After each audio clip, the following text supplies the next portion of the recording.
didn't see that. So here we go, Dedede. We knew it was coming. Had the info coming from Ubel, as we always do. So all right, winners quarters, Noot versus Ike, still in best of 3 territory. And we're seeing first blood drawn by rm8. Yeah, it looks like Noot has definitely played against rm8 before, anticipating some kind of drop zone fair or whatever. I'm assuming, you know, Ike's, they can come out pretty quick, the aerials, and they got a lot of range, so being wary of them as you're trying to get back to the stage, it seems like a pretty, you know, sounds like you're doing smart.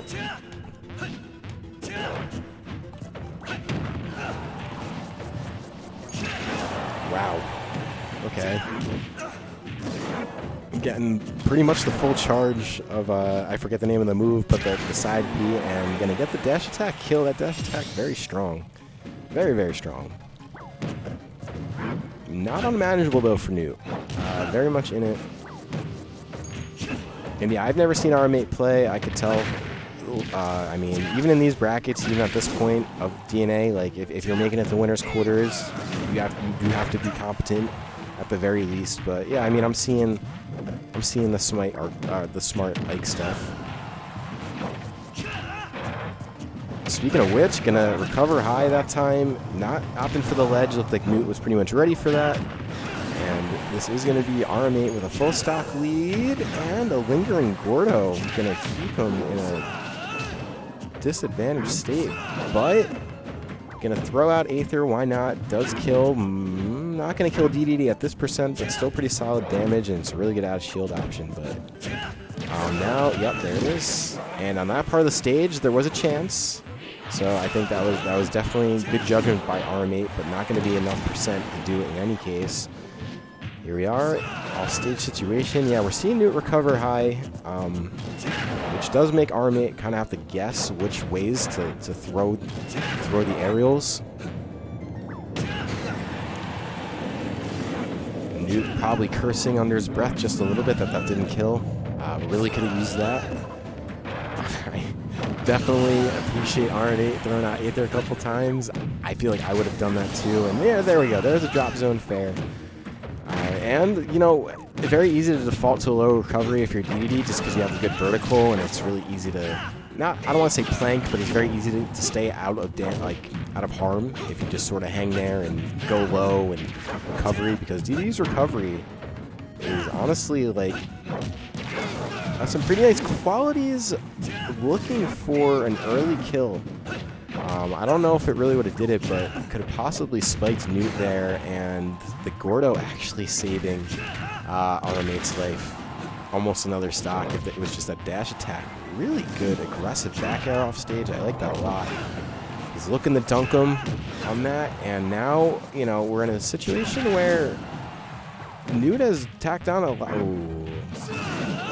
Wow, makes it back. Not a consequential air dodge that looked like it was going to be an SD, but I do like a lot of things that Noot's doing right now. It's just unfortunate that, unfortunately for Noot, I should say, that just all of the things that are almost killing are not killing, or rather just not really landing the crushing blow more so, and kind of committed to landing on stage and then sort of didn't. This might be it.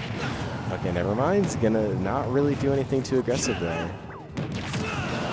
Alright, so Aether is gonna knock back the Gordo. Dash attack would have definitely killed, but instead F-tilt is gonna range out. Noot prepared for that Gordo.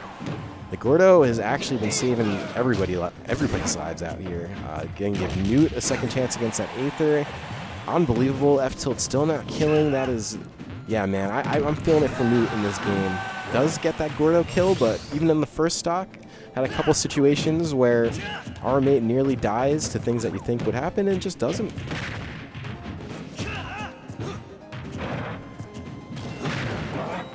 Yeah, this game probably could have been over a little while ago, but I don't know. Weird. I mean, rm8 is so many one hits away here. And is still going to opt for Aether, and I understand. Yeah, okay, excellent. Thank God. I was starting to feel a little bit of anxiety. I feel like rm8 probably wasn't really stressed, but maybe like for a minute. does kind of close things out as Noot was kind of finding their way back in. And you can't trust Dedede, man. That penguin is... like, he's not like a bad guy, but like, you know, he can be a little shisty. He was a villain in one of the games, a few of the games. I don't know Kirby lore that well. I just know he's not outright a bad guy. I'm pretty sure. But he's like the bad guy. Whew. But yeah, so things are going to end out all right for rm8, and well-deserved. That was definitely rm8's game. Game to win or lose, and does come out on top of that. Program alert for you guys. We are going to be seeing BMX, who is the Wolf, next set against Luchito. I don't know who Luchito plays. I feel like I've definitely seen Luchito in these brackets, though, so that'll be a surprise. In the meanwhile, we are back to the set, though. So, yep, rm8 up one game. We're going to be taking things to a final destination. Let's see if anything is any different here.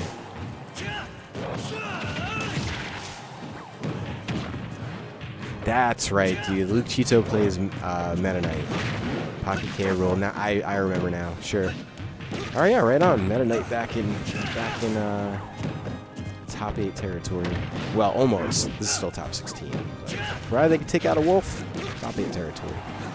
So all right, man. rm8 once again with the lead here was kind of running the game one. Appears to sort of be the case here, as really had Noot on the ledge here, and this was not a game that Noot was super confident going into.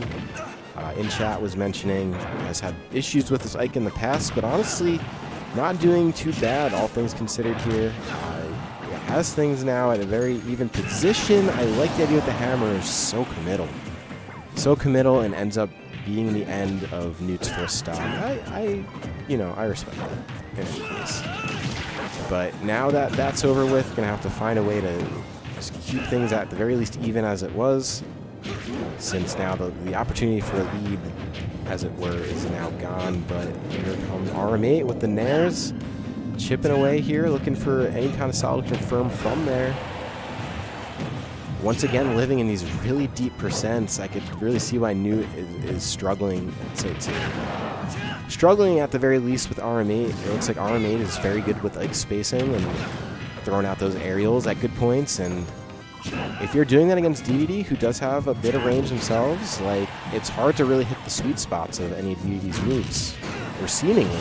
That's what it looks like in this game. But F-tilt at the ledge is going to catch rm8 on the way back, and back in it here, but narrowly, since rm8 is really kind of tacking up damage here. Does have Noot, very, very killable percent. Oh my god, I think that's Nintunis. That's... What was that? Dude, Did you see that grab? You jump scared me so bad.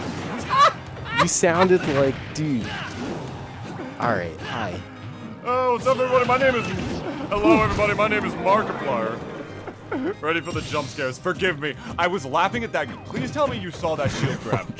Please tell me you saw that shield grab. Yeah, I didn't because you scared me. I literally just like, I was like, ah.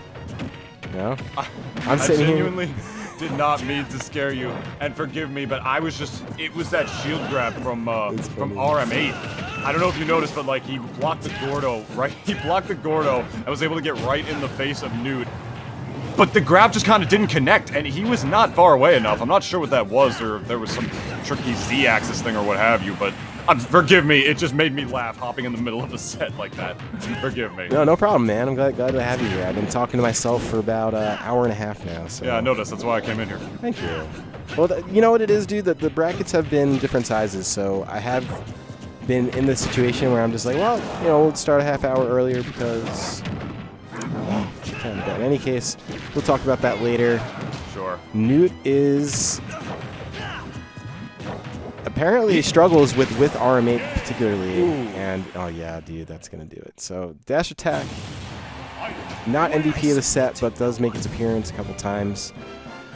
Taking at the very least, I think like 3 stocks in this whole set at the very least, but. I was gonna say, he's at like 108. I'm like, I was about to like say some stupid commentator trope like immediately. I was about to be like, oh, well, it's a virtually even game. The Dedede's at 100% and the Ike at 30, and then rm8's just like, no, Natunis, you're stupid. I'm gonna dash attack this Dedede, he will die at a normal percent. Yeah, but that's Ike for you. I mean, you know, like, if there's any character that can match the power and the range of Dedede, I mean, it's definitely him. He sort of does like a similar thing, just without a projectile, if you would. I never really thought of them, the two of them like that, until I really saw them next to each other in that way. Both long range, but slow moving disjoints. Except one of them has projectile that can be reflected. It's like, it's weird that way. It's true, and the other extension of that is, like, I feel like the sweet spots for Dedede are when you're not at max range, where Ike's a little opposite. So, like, it's kind of just, it's a little awkward all around, because, like, if you're like rm8 and you're pretty good with your spacing and you're pretty smart with your, you know, your flow chart of moves, then you're in pretty good shape.